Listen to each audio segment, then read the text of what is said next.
नमस्कार। स्वागत है आपका इंडिया साइंस चैनल के इस खास कार्यक्रम में जिसका नाम है कोरोना को हराना है।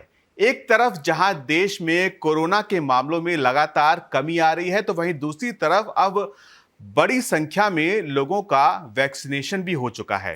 अब ऐसी स्थिति में कोरोना के खतरे को लेकर हमारा नजरिया और हमारा व्यवहार किस तरह का होना चाहिए, इस पर बात करने के लिए आज हमारे साथ मौजूद हैं Jawaharlal institute of post graduate medical education and research यानी जिपमर पुडुचेरी के निदेशक डॉक्टर राकेश अग्रवाल। डॉक्टर अग्रवाल, बहुत बहुत स्वागत आपका इंडिया साइंस चैनल पर। नमस्कार। कोविड एक बहुत ही जरूरी चीज है बात करने के लिए। नमस्कार मुझे अपने चैनल पर बुलाने के लिए जी। मैं कोशिश करूंगा आपके प्रश्नों का उत्तर जो दे सकूं। जी डॉक्टर अग्रवाल, कोरोना को लेकर जो स्थिति पहली और दूसरी लहर के दौरान थी, अब परिस्थितियां उससे काफी बदल चुकी हैं। कोरोना के मामले अब काफी कम है, साथ ही बड़ी संख्या में लोगों का वैक्सीनेशन भी हो चुका है और वैक्सीनेशन करवा चुके लोगों की संख्या भी अब तेजी से बढ़ रही है। अब ऐसी स्थिति में कोरोना के खतरे को हमें किस तरह से लेना चाहिए? देखिए, कोरोना वायरस के केसेस कम हो गए हैं, लेकिन हम ये नहीं कह सकते कि वायरस हमारे देश में, हमारे लोगों के बीच में नहीं है। वायरस अभी भी है। हमको एक मिक्स सी अप्रोच लेनी पड़ेगी। हमको अभी भी पूरा जो भी तरीके हैं हमारे पास इस इन्फेक्शन से बचने के लिए, उनका इस्तेमाल करते रहना पड़ेगा। हमको मास्क पहनना चाहिए। हमको कोशिश करनी चाहिए कि हम कम से कम लोगों से मिलें, भीड़ भाड़ वाली जगह में मत जाएं। अगर कुछ कर सकते हैं, अगर वही चीज हम दूर दूर बैठकर कर सकते हैं तो दूर बैठकर करें, ना कि बिल्कुल पास पास आकर। और अगर किसी को वैक्सीन नहीं लगा है या केवल एक डोज लगी है तो अपना वैक्सीनेशन पूरा करा लें। ये सब चीजें अभी भी उतनी ही जरूरी है जितनी कि पहली वेव में थी, दूसरी वेव में थी या दोनों वेव के बीच में थी। हाँ, ये बात जरूर है कि अब हम उस स्थिति में नहीं है कि हम अपना कामकाज बंद रखें, हम अपना व्यवसाय बंद रखें। हम सब काम करें, बच्चे स्कूल जाएं, हम सब ऑफिस दफ्तर में जाकर अपना काम करें, बाकी जो जो काम की जरूरत है वो पूरा करें। लेकिन साथ ही साथ हम अपनी जो जो सावधानियां रखनी है वो सावधानियों का बर्ताव करते रहें, सावधानी से हम नहीं हटें। जी डॉक्टर साहब, कोरोना को लेकर शुरुआत में ज़्यादा डर इसलिए भी था क्योंकि उस वक्त ये बीमारी नई थी और मेडिकल साइंस में भी इसको लेकर ज़्यादा जानकारी नहीं थी। लेकिन अब बहुत सारी रिसर्चेस हो चुकी हैं, हम लोग बहुत सारी जानकारी इसके बारे में हमें मिल चुकी है। अब आने वाले समय में इसकी जांच और इलाज में किस तरह के बदलाव हमें देखने में मिल सकते हैं? देखिए, पहली वेव और दूसरी वेव के बीच में ही बहुत कुछ बदल गया था। हम लोगों का बीमारी के बारे में डर उतना नहीं रहा था।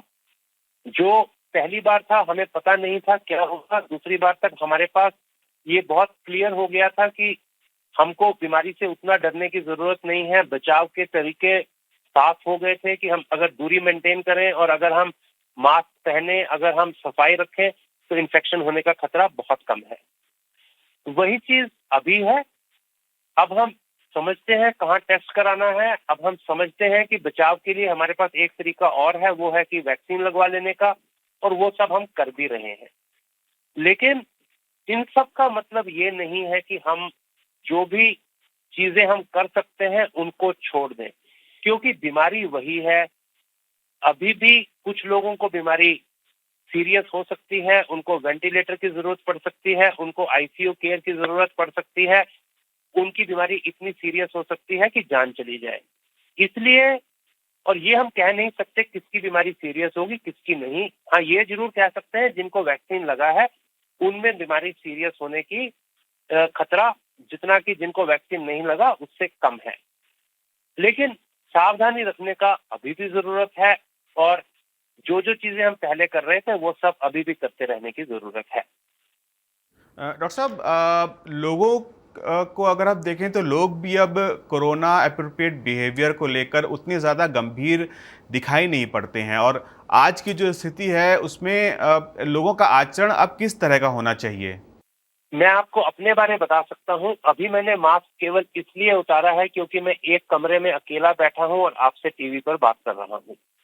नहीं तो सुबह से लेकर रात के 7-8 बजे जब तक मैं दफ्तर में रहता हूँ, मास्क हमेशा लगा रहता है।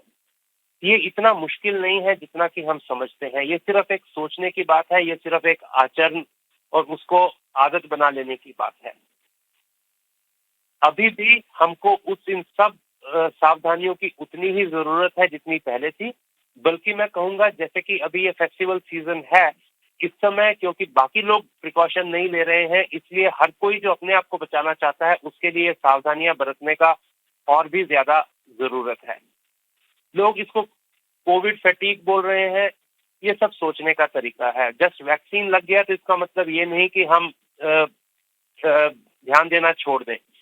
जैसे कि अगर मान लीजिए मैं कहीं कॉलेरा फैल रहा है, अगर मैंने उस बीमारी का वैक्सीन लगवा लिया, इसका मतलब ये नहीं कि मैं गंदा पानी पीना शुरू कर दूंगा। तो उसी तरह की बात यह है, वैक्सीन लग गया है, बीमारी कम हो गई है, इसका मतलब ये नहीं कि खतरा शून्य के बराबर है, तब भी हमको ध्यान देना चाहिए। अगर मैं खाली सड़क पर चला रहा हूं तो इसका मतलब गाड़ी चला रहा हूं तो ये मतलब नहीं है कि मैं सड़क की दाईं तरफ चला सकता हूं।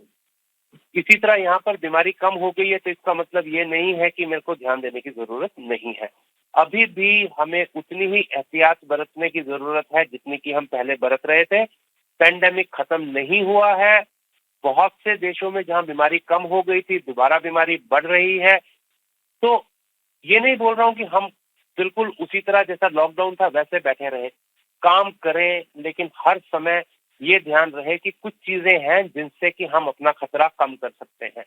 उनमें कोई बहुत खर्चा नहीं है, उनमें केवल सावधानी की जरूरत है और वो हमें करते रहना चाहिए।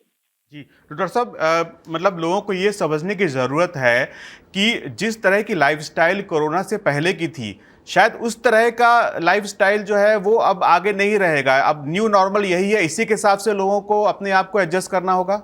मैं ये नहीं कह रहा हूं कि सारी जिंदगी ऐसी गुजरेगी, पर अभी कुछ महीने, हो सकता है 1 साल तक हमको एहतियात बरतने की जरूरत है, जब तक सारे दुनिया भर में और सब जगह ये बीमारी कम नहीं हो जाती। हम ये भी नहीं बोल रहे हैं कि बीमारी कभी बिल्कुल खत्म हो जाएगी, लेकिन अभी खास तौर पे जब पिछली पीक को 6 से 7 महीने हो रहे हैं, जबकि हम लोग लोगों से एक दूसरे को मिल रहे हैं, दिवाली का समय है और फेस्टिवल्स का समय है, इस समय खास तौर से सावधानी की और ध्यान रखने की बहुत जरूरत है।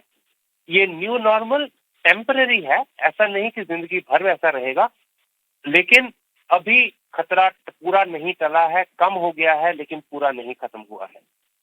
डॉक्टर साहब जिन लोगों ने वैक्सीनेशन की शुरुआत में ही टीका लगवा लिया था, उन लोगों की एक बड़ी चिंता ये है कि अब 6-7 महीने के बाद भी क्या उन लोगों में कोरोना के खिलाफ जो एंटीबॉडी बनी थी टीके के बाद, क्या वो बची होंगी? ऐसे लोगों को आप क्या सलाह देंगे? देखिए, ये एक भ्रम है। हम थोड़ा बहुत उतावले हो रहे हैं। हर बीमारी का कितनी देर प्रोटेक्शन रहता है, ये बहुत अलग-अलग है।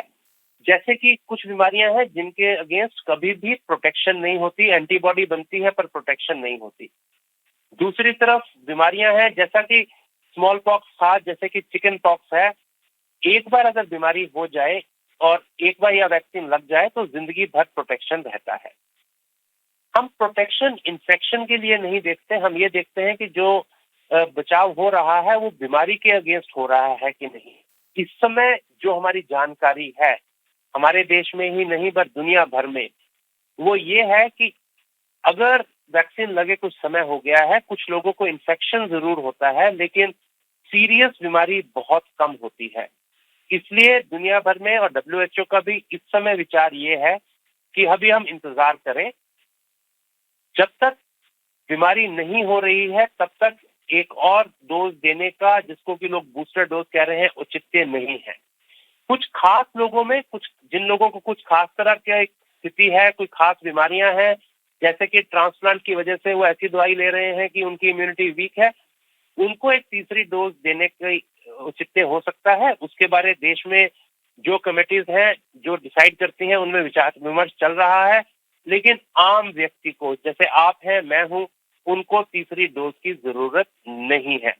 हम जानते हैं कि कुछ देश ऐसा दे रहे हैं, लेकिन दुनिया भर में जो मेजॉरिटी व्यू है वो ये है कि अभी तीसरी डोज की जरूरत नहीं है।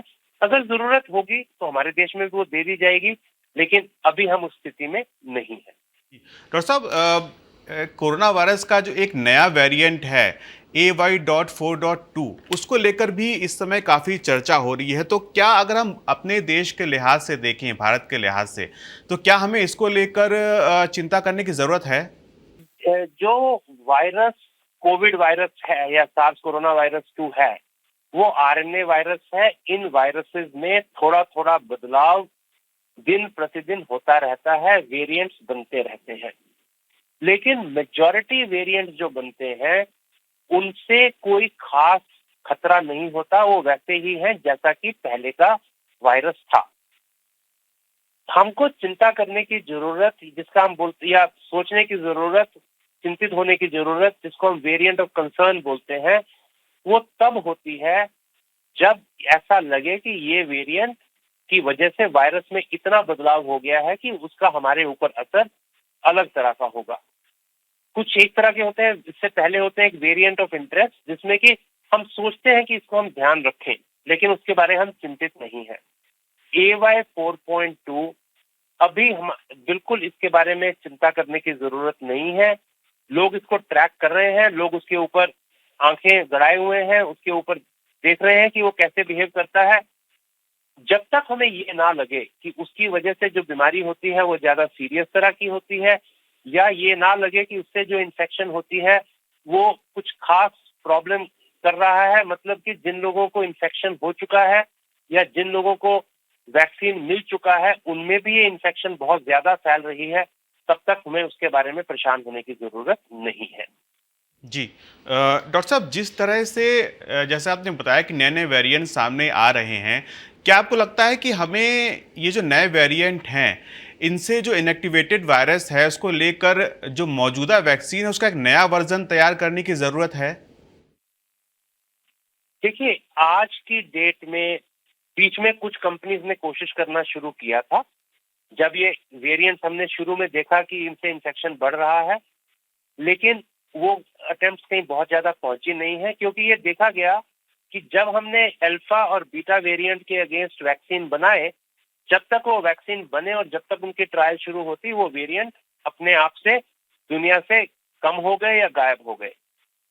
डेल्टा वायरस आया तो हमने सोचा अब इसके विरुद्ध अलग तरह का वैक्सीन बनाना पड़ेगा, लेकिन हमने ये दिखाया गया कि जो वैक्सीन जो ओरिजिनल वायरस था, जो शुरू का वायरस था, उसके विरुद्ध बनाया था, वो डेल्टा वायरस के विरुद्ध भी अच्छा काम करता था। इन्फेक्शन जरूर हुए, लेकिन बीमारी, सीरियस बीमारी, उसने वैक्सीन ने तब भी उसके लिए हमको प्रोटेक्शन दी। तो सबसे बड़ी बात यह है कि आप किस वेरिएंट के विरुद्ध वैक्सीन बनाएंगे। जब आप एक के लिए बनाएंगे लेकिन बाद में वो पता चले कि वो वेरिएंट तो ज्यादा बीमारी ही नहीं कर रहा है, तो फिर वो सबका फायदा नहीं है। या फिर जब तक वो बनेगा तब तक वो वेरिएंट जो उसको करना है वो कर लेगा। आज की डेट में वेरिएंट्स के लिए वैक्सीन अलग अलग बनाने की जरूरत के ऊपर बहुत ज्यादा जोर नहीं है, और ये लग रहा है कि जो वैक्सीन हमारे हैं वो जितने अभी तक के वेरिएंट हैं उनके विरुद्ध काफी सारा प्रोटेक्शन दे रहे हैं, और आगे जो वेरिएंट आएंगे, हर बार जब नया वेरिएंट आता है, नया वेरिएंट आते ही हम उसके लिए वैक्सीन बनाना नहीं शुरू कर सकते, उसका कोई औचित्य लगता नहीं है। अक्सर कहा जाता है कि अगर कोई नया वेरिएंट आया, तो हो सकता है कि मामले फिर से बढ़ें। क्या ऐसा कोई मैकेनिज़्म है जिससे हम लोग ये पता कर पाएँ कि क्या कोई नया वेरिएंट आने वाला है या म्यूटेशन होने वाला है? इस तरह का कोई मैकेनिज़्म अपने पास मेडिकल साइंस में है अभी? ऐसा कोई मैकेनिज्म नहीं है। वो क्योंकि वेरिएंट हर रोज नए के नए बनते हैं। प्रश्न ये नहीं है कि नया वेरिएंट कोई बन रहा है कि नहीं, वो तो हमेशा बनते हैं। प्रश्न ये है कि कौन सा वेरिएंट है जो कि पुराने वायरस से अलग तरह से बिहेव करेगा, अलग तरह के रास्ते पे चलेगा। वो पहले से बताने का कोई तरीका नहीं है। वो जब कोई वेरिएंट अचानक बहुत ज्यादा मात्रा में होने लगे इन्फेक्शन, तभी हमें पता चलेगा कि वो वेरिएंट वेरिएंट ऑफ कंसर्न है। उस वेरिएंट के बारे में हमको चिंता करने की जरूरत है। पहले से पता करने का कोई तरीका हम लोगों के पास नहीं है। वो है कि हमारे पास तरीके हैं ताकि हम इन्फेक्शन कम कर सकें, और वो तरीके जैसे कि मास्क है, जैसे कि दूरी रखना है, ये सभी वेरिएंट्स के विरुद्ध उतने ही इफेक्टिव हैं जितने कि ये मेन वायरस के लिए कामगार थे। तो हमको उनसे नहीं हटना है। अगर हम वो करते रहेंगे तो दूसरे वेरिएंट्स आए भी तो हमको उनसे उतना खतरा नहीं होगा। जी, डॉक्टर साहब, एक चीज़ जो लगातार हम लोग देख रहे हैं कि लोग इस वक्त बहुत ज़्यादा कोविड एप्रोप्रिएट बिहेवियर का पालन नहीं भी कर रहे हैं, लेकिन मामले जो हैं वो उस तरह से बढ़ नहीं रहे हैं। तो क्या अब हम लोग ऐसा कह सकते हैं कि बड़ी संख्या में लोगों के अंदर एंटीबॉडीज़ हैं, और अब जो तीसरी लहर की एक बात की जा रही थी, अब वो आने की संभावना ना के बराबर है? मैं तो नहीं समझता कि हम कह सकते हैं। मान लीजिए, मैं आपको एक उदाहरण देता हूँ। मान लीजिए एक टापू है, सारी दुनिया में कोविड चल रहा है, पर उस टापू में कोई आया नहीं और जिसको कि इन्फेक्शन था, और वहां के लोग सोचें कि सारी दुनिया में चल रहा है और हमारे को नहीं हुआ, इसका मतलब हम तो बचे हुए हैं। ऐसा नहीं कहा जा सकता। वो तभी कहा जा सकता है जब वहां 3 लोग आ जाएं जिनको कोविड हो, और उसके बाद कोविड ना फैले। इस समय बीमारी कम है, लेकिन ये बीमारी जब फैलना शुरू करती है तो एक आदमी से 3 को, 3 से 9 को, 9 से 27 को, 27 से 81 को, और वो बढ़ती चली जाती है। इस समय इन्फेक्शन कम है, इसलिए हमें लग रहा है ऐसा। लेकिन जैसा कि अभी क्योंकि हमारा त्योहारों का मौसम है, तो लोग एक दूसरे को ज्यादा मिल रहे हैं। किस दिन कहाँ से ये बीमारी फूट पड़ेगी और कहाँ बढ़ने लगेगी, ये अभी हम नहीं कह सकते। मेरे हिसाब से अभी भी खतरा है, सावधानी बरतने की जरूरत है। हाँ, हम ये नहीं कि घर के अंदर बंद होकर बैठे रहें, जैसे मैंने पहले बोला, अपना काम करें, लेकिन जितनी सावधानी साथ में बरत सकते हैं उतनी साथ में बरतें। ये हम नहीं कह सकते कि तीसरी वेव नहीं आ सकती। अभी भी संभावना है कि एक ऐसा वेरिएंट आए जो कि जिनमें एंटीबॉडी है भी, उनकी एंटीबॉडीज उससे ना बचा पाए और ये दोबारा फैलने लगे। लेकिन हमने बहुत कुछ सीख लिया है, इसलिए बिल्कुल डरते रहने की भी जरूरत नहीं है। अगर आएगा तो हम उससे जैसे डील करना होगा, साइंस तरीके निकाल लेगी। लेकिन जो सावधानियां आसान है उनको ना इस्तेमाल करें, वो हमारी मूर्खता होगी। इसलिए उन सब का पालन करना बहुत जरूरी है। बिल्कुल डॉक्टर साहब, बहुत अच्छी बात आपने बताई कि लापरवाही नहीं बरतनी है और सावधानी लगातार हमको बरतते हुए रहना है। बहुत बहुत धन्यवाद डॉक्टर साहब हमारे साथ बात करने के लिए, और जो इतनी उपयोगी जानकारी आपने हमारे साथ साझा की है उसके लिए भी आपका बहुत बहुत धन्यवाद डॉक्टर साहब। तो कोरोना को हराना है कि आज के एपिसोड में इतना ही। अगले हफ्ते हम फिर हाजिर होंगे। तब तक आप कोविड अनुरूप व्यवहार का पालन करते रहिए, वैक्सीन जरूर लगवाइए, और विज्ञान से जुड़े रोचक कार्यक्रमों और विश्वसनीय जानकारियों के लिए देखते रहिए इंडिया साइंस चैनल। नमस्कार।